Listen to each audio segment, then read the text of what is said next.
En ce jour-là, parut un édit de l'empereur Auguste, ordonnant de recenser toute la terre.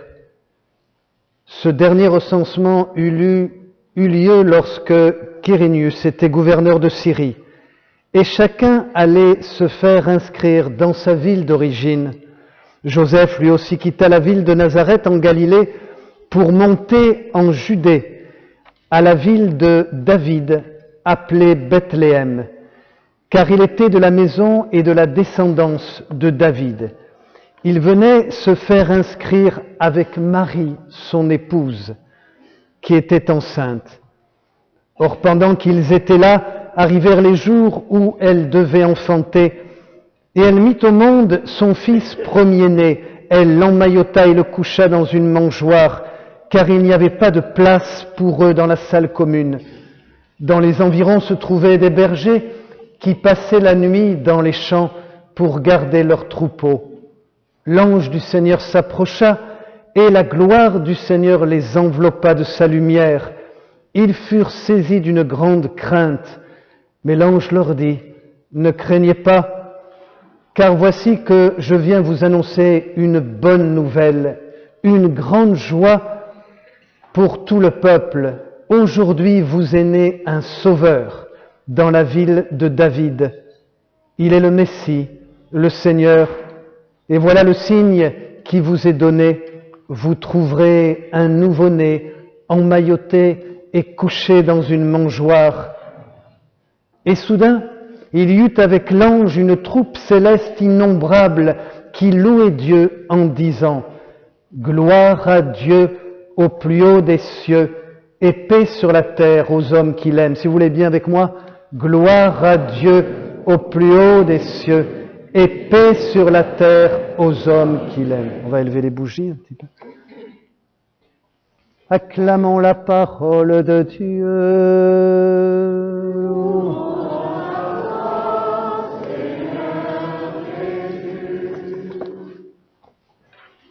Pouvez vous asseoir quelques instants. C'est bon, on peut aller le poser.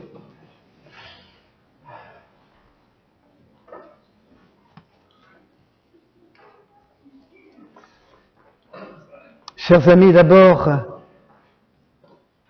le bonheur, je dirais, la joie, cette joie tout à fait particulière, toute simple, on va dire maintenant dans nos églises de France, cette joie, j'allais dire, quelque chose d'anachronique, cette joie austère un peu, bien sûr, puisque nous sommes là, voyez, comme ça, avec pauvrement, simplement, pour célébrer ce qui est le cœur de notre mystère chrétien, qui est la nativité de Jésus.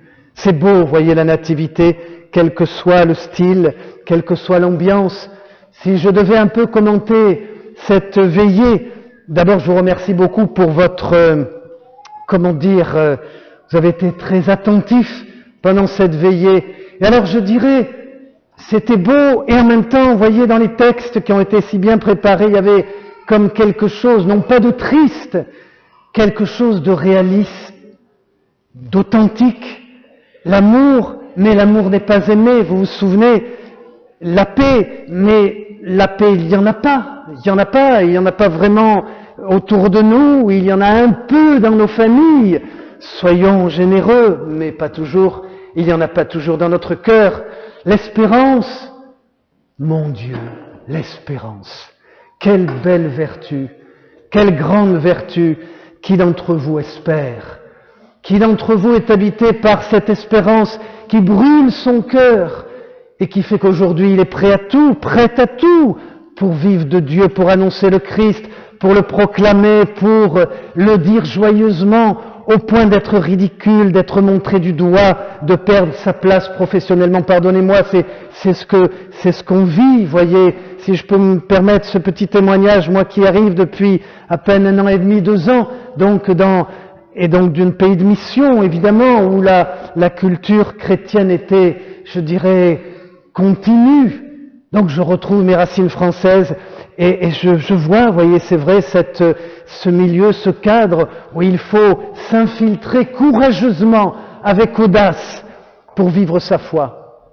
Je le dis bien quand même, non? Vous trouvez pas, non? Il faut un peu d'audace pour vivre sa foi, un peu de folie, chers amis, comme le disent les poètes. Alors, aujourd'hui, je dirais trois choses, comme trois tableaux que je voudrais dire dans ces belles phrases, ces textes que nous avons eus. D'abord, ce contexte que vous connaissez bien, celui de la nativité de Jésus, tout simple, j'ai envie de dire, Dieu a un plan, voyez, il faut toujours ramener ça, ce premier point, Dieu voit loin, il voit clair, mais il voit loin avec l'homme. Nous voyons de manière brève, courte, parce que nous sommes pris par l'inquiétude, la peur, le regard, j'allais dire, personnel que nous avons sur nous-mêmes, notre famille. Ce n'est pas un reproche, mais ça nous empêche tellement de voir comme Dieu voit, d'aller tellement plus loin. Je vous parlais des prophètes tout à l'heure, quand vous les lisez, vous les écoutez. Bien sûr, vous n'avez pas beaucoup de temps, mais comme ça, quand vous en écoutez quelques-uns, ils sont comme des fous, parce que ils voient quelques instants, si vous voulez, Dieu prête au prophète son regard. Dieu prête au prophète sa voix. Dieu prête au prophète sa pensée. Donc, je dirais, il voit plus loin. Il voit avec une lumière tout à fait particulière. C'est pour ça que, même à l'époque, ils étaient pris pour des fous. Ils étaient donc enfermés, comme Jérémie, voyez, enfermés, torturés. Ça, c'est une première chose. Mais voyez, la deuxième chose, c'est que souvent, ils disaient des choses que les autres ne voulaient pas entendre. C'est ça, la vie prophétique. Non pas qu'ils condamnaient, qu'ils accusaient, mais ils disaient ce qu'ils voyaient. En fait, ils disaient ce qui était très beau. Ils disaient toute l'espérance de leur cœur. Ils disaient, voyez, préparez-vous, quelque chose de beau va se passer. Soignez votre cœur, revenez à l'essentiel, laissez ce qui est superflu, venez vraiment, parce que Dieu est en train de parler au cœur. Donc il préparait les âmes, il disait la vérité. Parfois, comme Jean-Baptiste, il disait, ce que tu fais n'est pas bien, évite-le. Ce que tu es en train de faire là, tu es en train de te perdre, tu te fais du mal à toi-même, tu fais du mal à tes enfants, aux autres. Vous voyez, des choses qu'on n'aime pas entendre, hein, comme dit Molière, comme ça, pardonnez-moi, ça me vient là, hein, surtout, on déteste, je ne sais plus dans quel récit il est dit cela, mais surtout, j'aime bien le dire, mais je n'aime pas qu'on me le dise à moi-même. Vous vous souvenez de cette remarque que faisait un jour, qu'on retrouve dans ces récits? Eh bien, voyez, la vie prophétique, chers amis, c'est tout le mystère de la vie chrétienne. Vous et moi, si je peux me permettre, eh bien, nous avons tous cette foi simple et cette vocation, cette mission à dire les choses. Non pas les dire pour blesser, pardonnez-moi, non pas les dire, voyez, pour se sentir mal, pour s'isoler, mais à les vivre. C'est ça, voyez, qui se passe dans cette première partie de cette nuit de Noël. Ils sont là, ils vont ensemble, cette sainte famille bien unie, voyez, mais qui n'est pas facile quand même, non? Ils marchent, ils suivent le plan de Dieu. Vous voyez, ça c'est la première chose. Et alors ils arrivent, évidemment, et il se passe ce qui devait se passer. Évidemment, cette jeune fille qui est enceinte, elle va donner la lumière, c'est le moment, c'est l'heure, voyez, tout se prépare là, tout simplement, il n'y a pas de place dans la salle commune, évidemment, ils sont simples, pauvres, mais enfin, la lumière est donnée. Voyez comme Dieu conduit les choses. Voyez, chers amis, il faut aimer sa vie. La vie telle que Dieu nous la donne, je dirais, évidemment, ça ne fonctionne pas comme on voudrait, les choses, les portes ne s'ouvrent pas comme nous l'avions pensé. Et pourtant, c'est la vie de chacun. Quelqu'un me disait l'autre jour, c'est vrai, nous ne naissons pas tous égaux. Je ne vais pas rentrer dans le détail, et j'en sais quelque chose, pour avoir connu plusieurs cultures, je dirais simplement, mais quand même, le don de Dieu, vous qui êtes là dans cette église, voyez, quelque temps, pas trop longtemps, après vous allez continuer cette belle fête, chacun en famille, mais vous avez de la chance. Vous avez de la chance d'avoir la foi, vous avez de la chance, j'allais dire, d'aimer Dieu. Est-ce que vous l'aimez vraiment? Pardonnez-moi si je vous dis ça, un petit témoignage. L'autre jour, quelqu'un m'appelle, et puis je lui dis, écoute, merci pour le grand coup de main que tu nous donnes à l'église. Voyez, c'est bien d'avoir dit ça, qu'est-ce que vous en pensez quand même, non? Non? Répondez pas tous en même temps. Non, ben oui, d'encourager, vous voyez, j'encourage quand même, parce qu'on n'est pas nombreux, vous voyez, dans ces églises de campagne, hein. Nous, on est là, on se balade. Alors je lui dis, écoutez, merci, ce que vous faites, je sais plus ce que tu fais, je sais plus si j'ai... Enfin bref, j'encourage, et je lui dis, c'est bien ce que tu fais, puis tu as la chance aussi d'aimer Dieu et de le servir. Et tout de suite, il me répond comme ça, à brûle pour le point, il me dit tout de suite, très simplement, vous voyez, avec son ton là que je connais bien, mais servir Dieu, oui, mais l'aimer. Est-ce que je l'aime? Bien, vous voyez, je suis resté un peu à penser, là, continuer, puis je priais, j'aime bien prier dans la voiture, mais c'est tout à fait la bonne remarque. Une remarque sincère, authentique, vraie. Est-ce que j'aime Dieu? Est-ce que vous l'aimez? Vous voyez, hein, j'ai tout mon temps, rassurez-vous, hein, mais est-ce que vous l'aimez? Posez-vous la question, vous rigolez. De temps en temps, vous êtes là comme ça, puis vous vous interrogez. Quand vous priez quand même de temps en temps, rassurez-moi. Eh bien, quand vous priez, vous dites, mais Seigneur, est-ce que je t'aime? Un jour, le Seigneur a parlé à une sainte femme comme ça, qui est vénérable, que Benoît XVI a mis sur la scène là, Luisa Picaretta, et Jésus lui dit, mais quand tu me dis ça, aime-moi avec mon amour, aime-moi comme moi je t'aime. Et cette pauvre fille se met à pleurer, elle se dit, mais Seigneur, je n'y arriverai jamais. Voyez, c'est une bonne question. C'est une bonne remarque, voyez, humble, simple, un aveu d'impuissance, de dire, mais Seigneur, j'ai bien envie, quand je regarde objectivement ma vie égoïste, personnelle, peureuse, mes manques d'audace, parfois j'ai même honte de toi. Enfin, je vous le dis pas vous-même, hein, rassurez-vous, je voudrais bien terminer cette messe, mais des fois comme ça, voyez, vous faites cet aveu simple de votre péché, et puis, mais c'est une bonne manière d'aller à Dieu. C'est une bonne manière, voyez, de se laisser prendre par lui, parce que quand vous faites un bon aveu d'impuissance comme ça, Dieu vous prend, il vous saisit, il vous relève, il vous dit, mais ne t'inquiète pas, c'est exactement ce qui se passe dans l'Évangile. Deuxième partie, regardez, ces bergers, ils sont là, ils sont en train de veiller. Alors évidemment, ils sont encore un peu réveillés, évidemment, puisqu'ils gardent le troupeau. La première chose que leur dit l'ange, c'est-à-dire Dieu finalement, ne crains pas. Et c'est pas fini, ne crains pas, voilà, il y a une bonne nouvelle, ça vient, tu as prié, tu as attendu, tu as souffert, rassure-toi, je serai là. Bien voyez, chers amis, je crois que Dieu nous parle de la même manière, mais nous ne savons pas l'écouter. Vous et moi, parfois, nous sommes sourds, nous sommes tellement pris par les choses qui nous intéressent, nos choses à nous, et bon, je dirais, il faut bien les suivre aussi, mais du coup, nous ne savons plus entendre, donc nous prions mal, nous ne savons pas reconnaître ce que Dieu nous dit, donc nous commettons des erreurs, nous ne faisons pas des bons choix parce que, alors évidemment, après on se plaint aux autres, ben tiens, c'est ta faute, tu vois, je me suis trompé, etc. On s'en veut à soi-même, mais Dieu ne nous juge pas, il nous dit, mais tu m'as pas écouté, tu n'as pas entendu ce que je t'ai dit, tu n'as pas, souvent dans l'Évangile, souvenez-vous, Jésus dit, prêtez attention. Il disait ça souvent à ses disciples, parce que croyez-le bien, il a dû avoir bien du mal. Et souvent, quand vous regardez les évangiles, Jésus dit, mais faites attention, prêtez l'oreille. Jésus insiste et il le redit. Mais c'est pour nous, chers amis. Nous sommes sourds. Nous sommes devenus sourds, donc nous parlons mal. Nous sommes grossiers parfois dans nos paroles. Pardonnez-moi si je vous dis ça, ne m'en veuillez pas. Voyez, je prêche peu de fois comme ça ici, donc j'en profite. Et alors nous sommes là, et bien sûr parce que nous n'avons pas bien entendu. Mais chaque fois que vous prêtez un peu l'oreille à ce que Dieu dit, un chant qui vous plaît, je ne sais pas, une lecture qui vous élève le cœur, une prière toute simple, une parole, vous arrêtez quelques instants, voyez, vous éteignez votre appareil, et puis vous êtes là, et là votre cœur se remplit. Mais le cœur est vide, voyez, le cœur est vide, le cœur est sec, dur. Donc évidemment, nous ne pouvons pas donner de bonnes choses. Nous avons besoin de Dieu, chers amis.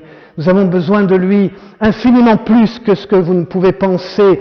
Parfois quelqu'un me dit, des gens me disent, mais oui, mais rassurez-vous, Père, voyez, regardez l'église, il y a quand même quelques baptêmes, des belles choses qui se passent. Ce n'est pas ça, ce n'est pas vrai.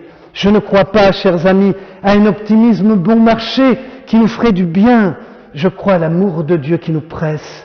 Je crois à l'urgence de Dieu qui vient par tous les moyens, qui frappe à la porte. Je crois que Dieu est comme ça.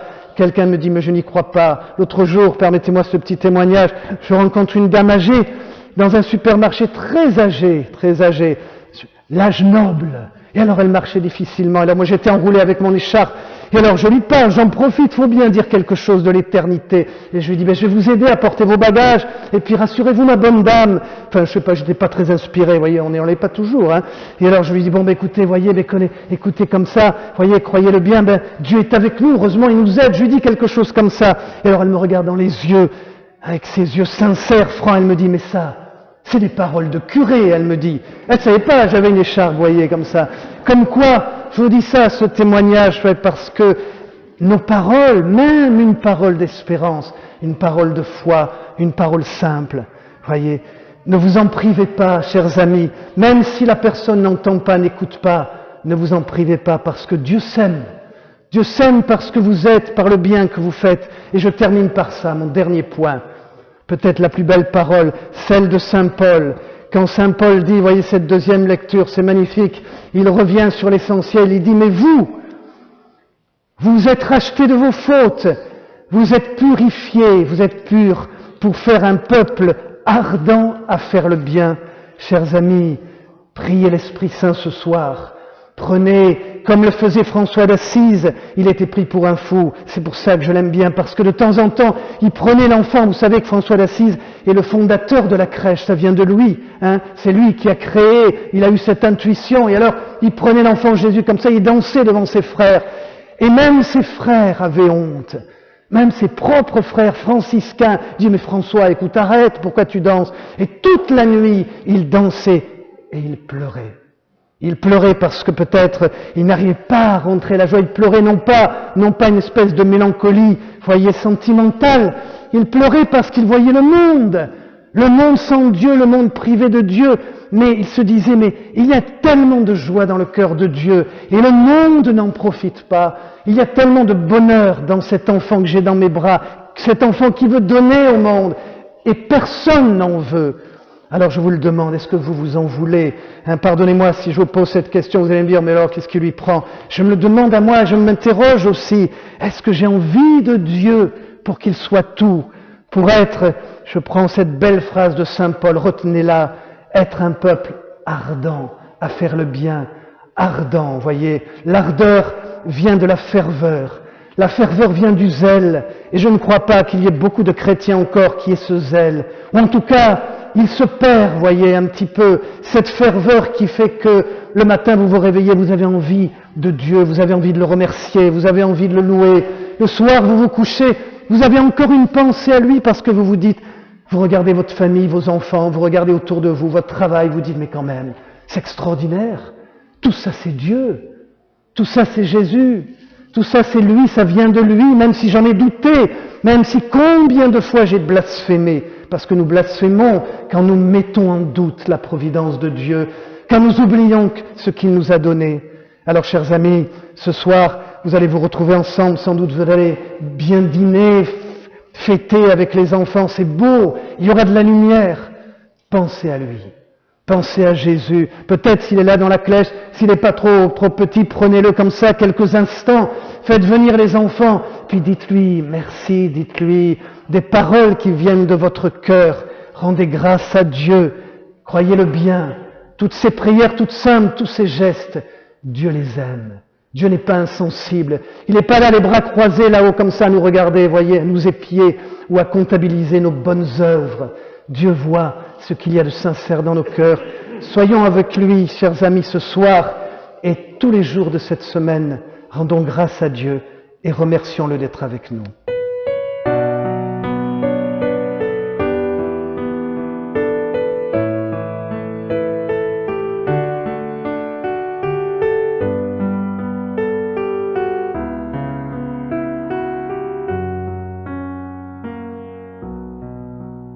Ô mon cœur, te rends-tu compte de celui qui vient aujourd'hui chez toi, ce roi de gloire qui a donné sa vie pour te nourrir de son Eucharistie.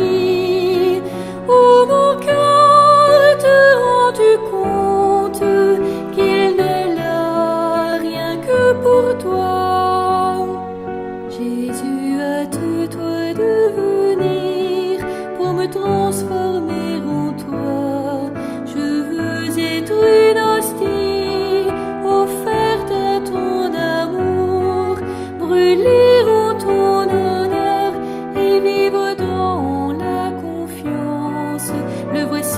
le roi des rois, le Seigneur des seigneurs. Oh mon cœur, te rends-tu compte de celui qui vient aujourd'hui chez toi, ce roi de gloire qui a donné sa vie pour te nourrir de son Eucharistie. Oh,